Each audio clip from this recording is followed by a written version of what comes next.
tena tiatsika marina ity firenentsika ity dia tokony tsy hifamitaka, tokony adio fo, tokony adio saina eo amin'ny fanapakevitra azy eo raisiny, indrindra eo amin'ny fitantanana ny firenena. Tamin'ny alatsinainy tokoa miaona ny tenako sy ny filoha tamin'ny alatsinainy maraina. Raha hitatsika ny fandaharana ny fotoana tamin'ity herinandro ity dia tamin'ny atalata no ny fidianana ny filohan'ny antenimieram-pirenena. Ny resaka tao anatin'izany natao anisany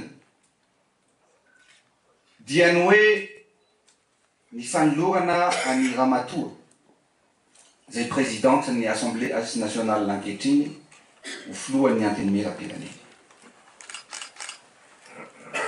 Raha voalaza fa famille politique iray isika, raha lazaina fa fianakaviana iray isika, tsy kena ny ifamitaka sy ifamedy ao anatin'izany fianakaviana zany. Ahoana hoy ianareo ny fahagagan'ny vahoaka, ny fahagagan'ireo olona zay nanoana ny firenena? Raha natsapa hoe amorona indray an'izany majorité présidentielle zany, ary ao anatin'izany majorité présidentielle zany dia ny faninana tamin'ny tena tamin'ny solom-bavam-bahoaka indray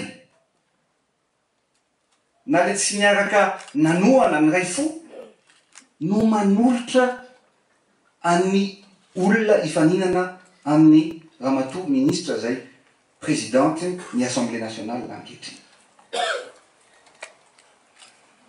Anisany no resahany zany inona moa tsy majorité présidentielle ity? Efa reto ane ny majorité présidentielle, reo ane no miaro, reo no nampandany,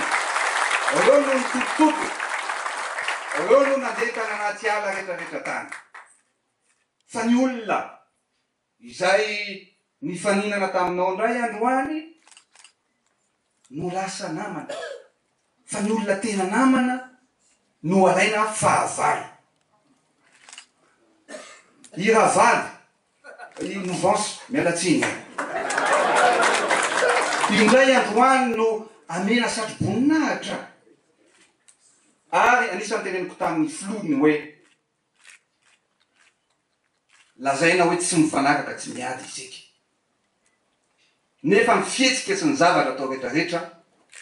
dia mifanipaka amin'izany zavatra rehetrarehetra.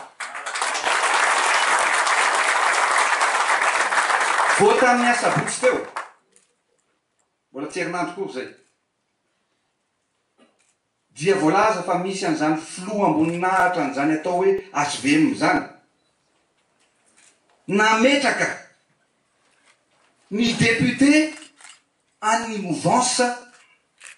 zay mpifaninana. Tsy fahavalinay reny olona reny, fa misy principe politique tokony ho apetraka eto amin'ny firenena. Betsaka ny député eto,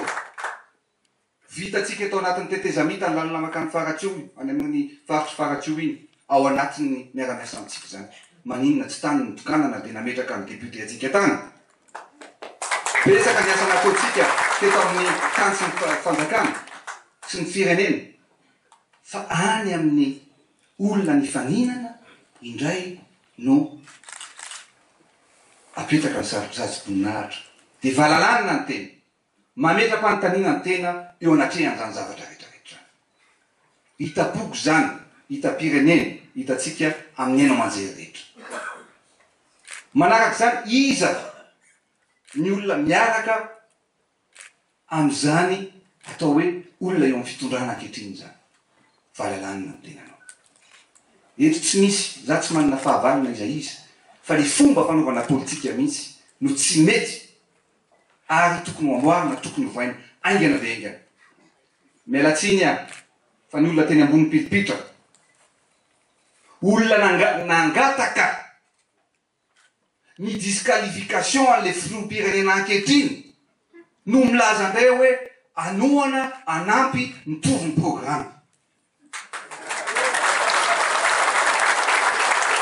dia ahoana hoy ianao amin'izany ny olona mivory tato amin'ity Carlton ity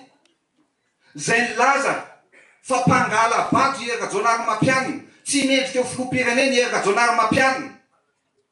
tsy azo itokisana i Rajonary Mapianina zany ny zavatra niseho teto amin'ity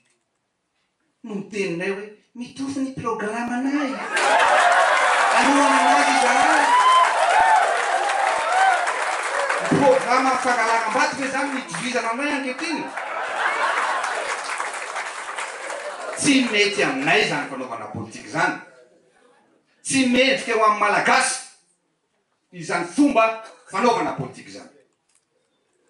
Andry Rajoelina rehefa misy zavatra tsy mety dia mijoro vonona ny joro ary ijoro hatrany makany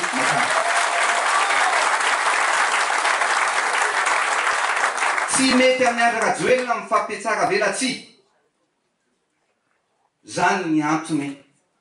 tsy anaovako prime ministre zany ny antony tsy andraisako andraikitra ao anatin'ny gouvernement zay hipetraka eo satria tsy mety amiko izany trangan-javatra rehetrarehetra eto amin'ny firenena zany laza namany toy inona zavatra nitranga zay ny zavatra nitranga inona zavatra niseho ary nilaza tamin'ny filoha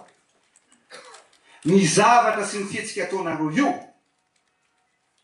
amotika animba ary andrava n'ity fitondrany ity ny avy any ivelany ny mandrava n'ity fitondrany ity fa zao itsika reto ny vahoaka maro anisy nandany fotoana nanao niezaka rehetra mba ampandany amin'ny filoham-pirenena tsy reto olona reto mba saitsainy mba alany naniny alaliny kely tsy reto olona reto tsy Andry Rajoelina mihitsy ny eritreritra na dia ray segonda azy niaka fahavalo any Rajonary Mapianina fa kosa ny fihetsika misy ny zavatra mitranga aseho any anakilany dia efa maka fahavalo tanteraka any Andry Rajoelina sy ny mpiaradia aminy zay ny zava-misy manao antsoavy ny tenako mba dinio sy lalanio lalina ihany raha mbola matahotra an'Andriamanitra isika misy ny atao justice divine ary zany dia miteny hoe le succès qui aveugle ne dure jamais soyez lucide mon ami soyez lucide